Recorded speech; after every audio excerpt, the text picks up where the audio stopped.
बीती 9 मार्च को जब इंडिया और न्यूजीलैंड के बीच फाइनल मैच हो रहा था, उसी दिन देर शाम को भारत की जीत का जश्न मना रहे कुछ नाबालिग किशोरों पर एक युवती के साथ छेड़छाड़, युवती के भाई के साथ मारपीट और गाड़ी के साथ तोड़फोड़ करने जैसे गंभीर आरोपों में कुछ नाबालिग किशोरों को शिकायत के आधार पर पुलिस द्वारा हिरासत में लिया गया था।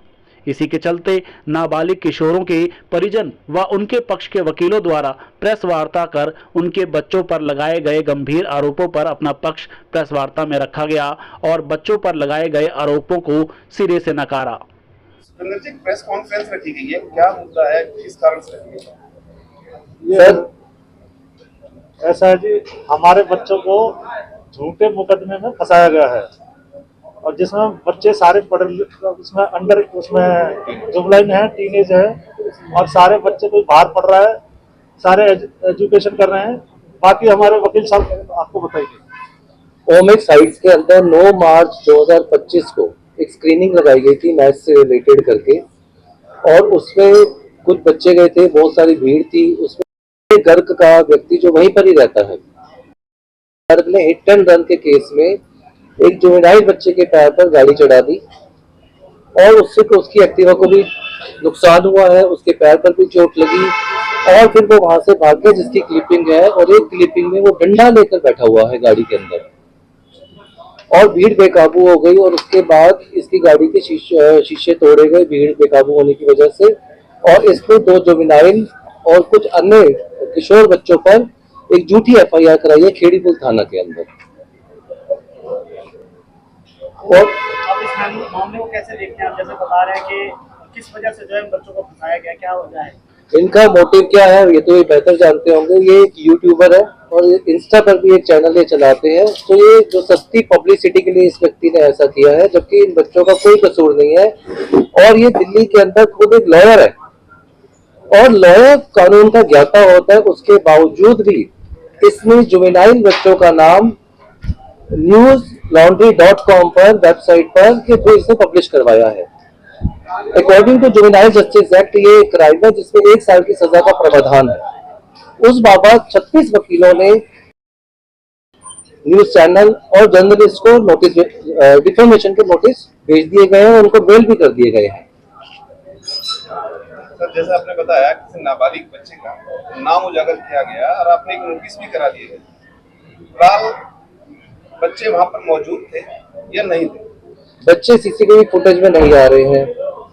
पहली चीज, वहां पर अगर क्या कहते, जो भी बच्चे वहां मैच देखने गए थे और इस लड़के ने अगर इसको कोई चोट आई थी या इसकी बहन के साथ कोई दिक्कत हुई थी, इन दोनों ने अपना मेडिकल नहीं कराया।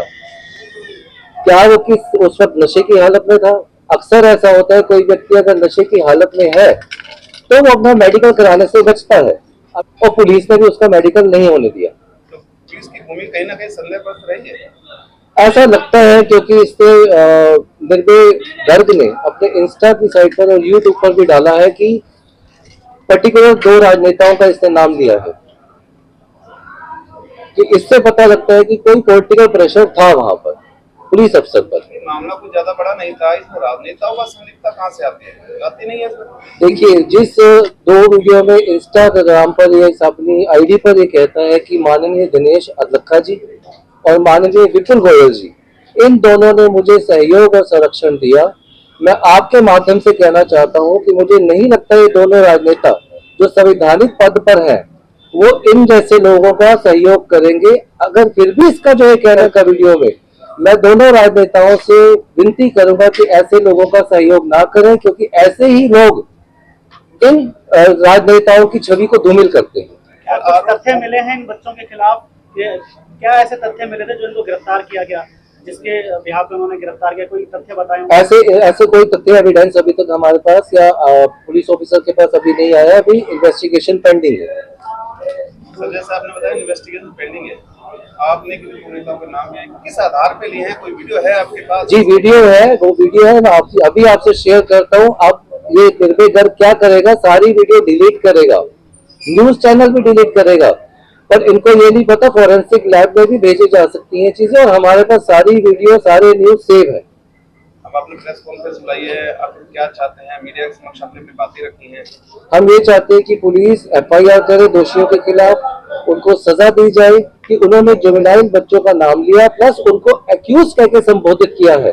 अकॉर्डिंग टू लॉ, ये खुद लॉयर है, इसको इतना नहीं पता कि जुवेनाइल जस्टिस एक्ट के अनुसार नाबालिग बच्चे का नाम और उसे एक्यूज कहकर नहीं बोला जा सकता। अरुण जी, इस मामले पे आपका क्या कहना है? और देखिए, मामले की पूरी बेहतर जानकारी तो मेरे को नहीं है, लेकिन जितना हमारे साथी अधिवक्ता ने बताया कि इसमें कानूनों की अवहेलना हुई है। अगर ऐसा कोई मामला बनता है जिसमें कानूनों की अवहेलना हुई है या कोई राजनीतिक दबाव में पुलिस ने काम किया है, तो ये सरासर गलत है। और एक अधिवक्ता होने के नाते साथ में महिला एवं बाल विकास परिषद के जो हमारा संस्थान कार्यरत है, उसके थ्रू अपने CWC को भी एक कंप्लेंट देंगे और इस मामले में निष्पक्षता से जाँच करते हुए दोषियों के खिलाफ कार्रवाई की मांग करेंगे, फिर चाहे वो कोई एडवोकेट हो या कोई सिविलियन हो या पुलिस ऑफिसर या राजनीतिक। इस बात से हमें कोई फर्क नहीं पड़ता। यहाँ देखना ये होगा कि जो नाबालिग बच्चे हैं उनके साथ किस प्रकार का व्यवहार किया गया, क्या जो व्यवहार उनके साथ किया गया इस बारे में कंप्लेंट क्या पुलिस को फाइल की गई या नहीं की गई, और जिस व्यक्ति ने कंप्लेंट की है पुलिस को कि उसके साथ ये अभद्रता हुई है, उसमें पुलिस ने किन सेक्शनों में मुकदमा दर्ज करा, वो बेलेबल ऑफेंस थे, नॉन बेलेबल ऑफेंस थे। अगर बेलेबल ऑफेंस थे तो उन बच्चों को किस तरीके से कस्टडी में रखा गया, ये सारी चीजें जांच का विषय होंगी। थाने के अंदर CCTV कैमरा ऑलरेडी लगे हुए हैं, तो हम वहाँ पर सबसे पहले एक एप्लीकेशन मूव ऑन करेंगे कोर्ट में, ताकि उनकी जो रिकॉर्डिंग्स हैं उनको सुरक्षित रखा जाए। कल को ये बात ना कह दे पुलिस की वो रिकॉर्डिंग्स डिलीट हो गई हैं। बाहर से साक्ष्य लेने से पहले हम चाहेंगे कि जो सोसाइटी के CCTV कैमरास हैं, जो थाने के CCTV कैमरास हैं, उनको स्टोरेज ठीक रखी जाए, उसको सुरक्षित करके कोर्ट में सबमिट किया जाए कि बच्चों के साथ किस प्रकार का व्यवहार किया गया। साथ ही साथ जिन समाचार पत्रों ने अथवा समाचार वेबसाइट्स ने उन बच्चों का नाम उजागर किया, उनसे भी ये निवेदन भी करते हैं कि आगे के लिए भी चलिए इस मामले में जो उनके खिलाफ कार्रवाई बनती होगी वो की ही जाएगी, नोटिस उनको दे दिया गया है। आगे भी अगर कभी भी किसी बच्चे के खिलाफ कोई मामला आता है तो आप पहले तो एक पक्षीय समाचार ना पब्लिश करें। दूसरा, किसी भी बच्चे का या किसी भी अपराधी को अगर कहा करके किसी को संबोधित ना करें। जब तक न्यायालय किसी को अपराधी नहीं कह देता या उसको पनिशमेंट नहीं दे देता, तब तक हमको और आपको कोई अधिकार नहीं है कि हम उसको अपराधी कहकर संबोधित करें। तो उनका नाम उजागर ना करें, उनके चेहरे ना दिखाएं, इन बातों का खास ध्यान रखें, क्योंकि मीडिया हमारे देश का चौथा स्तंभ है और वही जागरूकता ला करके लोगों को सारे समाचार पहुंचाने का काम करते हैं। लोग उन पर आंखें बंद करके विश्वास करते हैं। तो आप लोगों से भी और आप लोगों के माध्यम से जितने भी हमारे मीडिया के भाई बंधु हैं, हमारे जो भी साथी हैं, उनसे निवेदन है कि आगे से भी इसमें खास तौर पर ध्यान रखें और जो पहले चीजें हुई हैं उनको लेकर जो कार्रवाई बनती होगी माननीय न्यायालय करेगा तो सभी को मंजूर होगा। चलिए एक बार फिर से परिजनों के पास क्योंकि परिजन यहाँ पर सारे मौजूद हैं। उस दिन जो वाकया हुआ था, जिस दिन बातचीत हुई थी, आपके बच्चे ने बताया था, क्या हुआ था? उस दिन भारत न्यूजीलैंड का फाइनल मैच आ रहा था, तो बच्चे उसमें सेंट्रल पार्क में एक बड़ी स्क्रीन लगी हुई मैच देख रहे थे। और मैच के दौरान कुछ है उसकी किसी से बहस हुई, वहाँ पे आर्गुमेंट हुई और बच्चों से। उसके बाद वो वहां से किसी को डंडा उसकी गाड़ी में थाई मार के गाड़ी में अपने घर की तरफ आ रहा था। इसी बीच उसने अपनी गाड़ी से एक स्कूटी हिट करी। जब टर्न कर रहा था पहले बैक करी, फिर उसको मारा और मारने के बाद अपने घर में गाड़ी टावर के नीचे गाड़ी खड़ी करके भाग गए। और इसमें साफ नजर आ रहा है कि लड़का डंडा लेके जा रहा है और उसके पीछे जिसको हिट करी वो बच्चा उसके पास गया वहां पे, और सारे बच्चे और भी 5-7 मिनट बाद इकट्ठे हुए। इसमें देखो कि हमें इंसाफ चाहिए, हमें कुछ नहीं चाहिए इसमें। तो ये बात आपको आपके बच्चे ने बताई थी? नहीं, वहाँ जो पब्लिक थी वो बता रही थी हमें सर। उन्होंने बताया तो ये वाकया हुआ। तो क्या लगता है आपके बच्चे को क्यों फंसाया गया है, या जो भी है इस मामले में फंसाया गया है? या ये फंसाया गया है झूठा मुकदमा डाल के, और इसमें ऐसा कुछ नहीं है, ना कोई मारपीट हुई, ना कोई लात घूंसे चले, ना किसी का। एक बड़ी गंभीर बात है, एक लड़की के ऊपर जो लड़की जो है छेड़छाड़ का आरोप लगा रही है, जो भी है वो कितना सही है आपके लिए? ये बिल्कुल सरासर बिल्कुल निराधार है। लड़की का तो जानबूझ के उसको लिया जा रहा है जिससे धाराएं लगाए जाए और बच्चों को फंसाया जाए। तो आप क्या अपील करना चाहते हैं? हम इंसाफ चाहते हैं जी, हमें कुछ नहीं करना। बच्चे हमारे पढ़ रहे हैं, कॉलेज जा रहे हैं, कोई पढ़ रहा है, नाबालिग है। कभी इससे पहले आपके बच्चों की कोई शिकायत इस तरह की आई कि नहीं, कभी नहीं आई। छेड़छाड़ करते हुए? कभी नहीं है। अब 17 साल के 18 साल के अभी बच्चे का कैरियर स्टार्ट हो रहा है, वो क्यों करेंगे और क्यों झगड़ा करेंगे? वो तो माफी मांग के जा रहे थे। और एक चीज मैं कहना चाहूंगा कि हमने CWC के अंदर एप्लीकेशन मूव कर दी है और जो चेयरमैन पर्सन है उन्होंने SHA को लिख कर दिया है कि within 3 days according to juvenile justice act report की जाए कि इन दोषियों ने, निर्भय गर्ग और जो मीडिया चैनल है, उन्होंने इनका नाम कैसे उजागर किया और उन्हें एक्यूज कहकर संबोधित क्यों किया।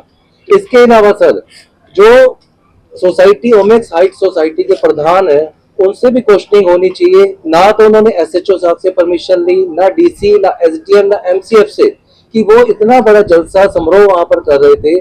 फायर ब्रिगेड से एनओसी चाहिए थी, पोल्यूशन डिपार्टमेंट से एनओसी चाहिए थी, सिक्योरिटी के लिए पुलिस चाहिए थी, उन्होंने कोई भी ऐसा नहीं किया। इसके बावजूद घटना होने के बाद निर्भय गर्ग ने 8 से 12 साल के बच्चों को सोसाइटी के कंपाउंड में वीडियो बनाई और अपलोड की। क्या उसने सोसाइटी के प्रधान से परमिशन ली, या जिस वो रेंटेड प्रमाइसिस पर रहता है उसके मकान मालिक पर भी जांच होनी चाहिए कि मकान मालिक से जो इलीगल एक्टिविटी इसने की है प्रांगण के अंदर सोसाइटी के छोटे छोटे बच्चों का इस्तेमाल करके, क्या इसने वहां से परमिशन ली थी। तो इस बाबत भी हम लोग आप लीगल कोई कार्रवाई करेंगे? डेफिनेटली हम करेंगे। हमने एप्लीकेशन फायर ब्रिगेड के डिपार्टमेंट, एसएचओ साहब, कंसर्न एसएचओ, एमसीएफ वहां लगा दी गई है। इसके अलावा मानहानि के जो 4 मुकदमे हैं वो फाइल करने जा रहे हैं, सिविल सूट फाइल करने जा रहे हैं स्टे मैटर का, कि इस चैनल पर हमें स्टे दिया जाए ताकि ये और लोगों की जिंदगी के साथ खिलवाड़ ना करे। आगे जांच होती है जैसे आप मांग कर रहे हैं, अगर जांच में अगर आपका बच्चा कसूरवार पाया जाता है फिर आप क्या करेंगे? जो कानून सजा देगी वो मंजूर है। अगर हम इनके बच्चे, किसी के भी बच्चे इन्वॉल्व होंगे। इसके अलावा सूचना एवं प्रसारण मंत्रालय जो कैबिनेट मंत्री अश्विनी वैष्णव, इस जो वेबसाइट है newslaboratory.com और जो वो जर्नलिस्ट है उसका लाइसेंस रद्द किया जाए और इनके ऊपर इंक्वायरी बिठाई जाए कि विदाउट इन्वेस्टिगेशन किसी बच्चे का नाम, जुवेनाइल का नाम कैसे लेते हैं रिटर्न में और कैसे एक्यूज संबोधित करते हैं उसको।